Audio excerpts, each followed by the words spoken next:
Hi YouTube, it's Kia of Kia Comments, and I'm back with another Short Story Sunday.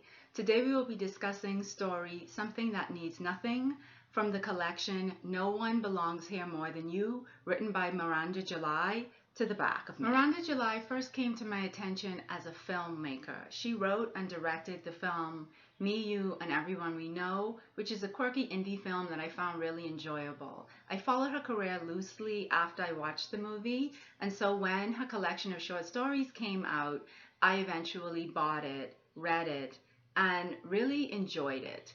I put it down and didn't really dip into it again until about a month ago when the yellow cover was calling my name. So I picked it up again and found that I enjoyed the stories even more than I did initially.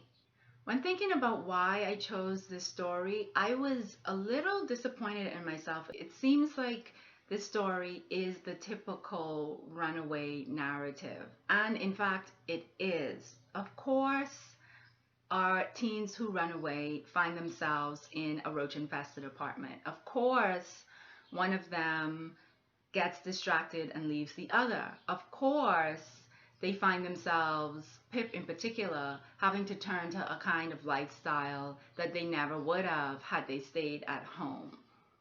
Then, when I thought about it more, I realized that although the story follows a typical runaway narrative, the story stands above other narratives that I've read like this based on where the narrator chooses to give pause. So in Pip's more introspective moments, she, yes, dwells on the fact that she shouldn't be there and she's in a slum and she jumped out of the frying pan into the fire, so to speak.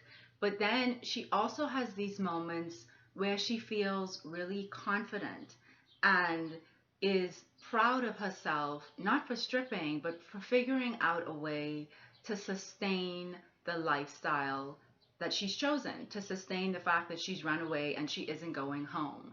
Our narrator says it's like suddenly being good at sports.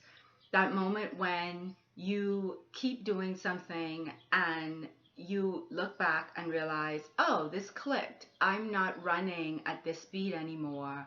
I'm doing better.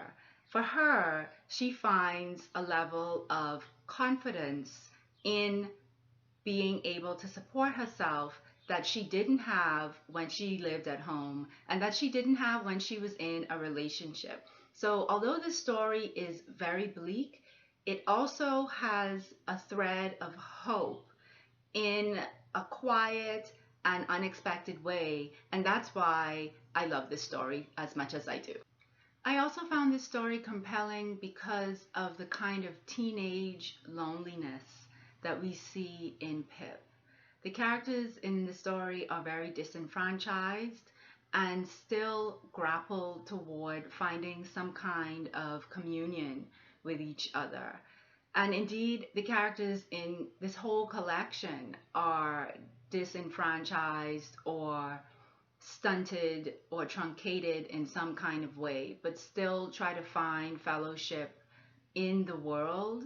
And I find it, although painful and hard to read at times, also heartening. Miranda July's stories and characters are always a little tilted.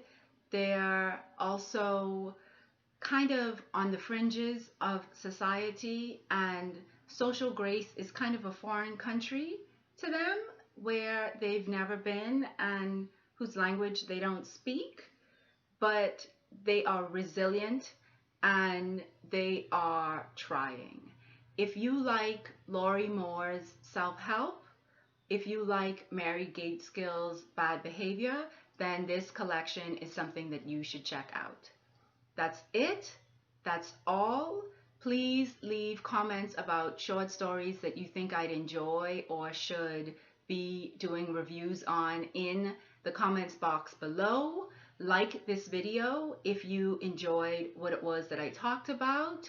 Keep reading, keep writing, keep reviewing. Bye now.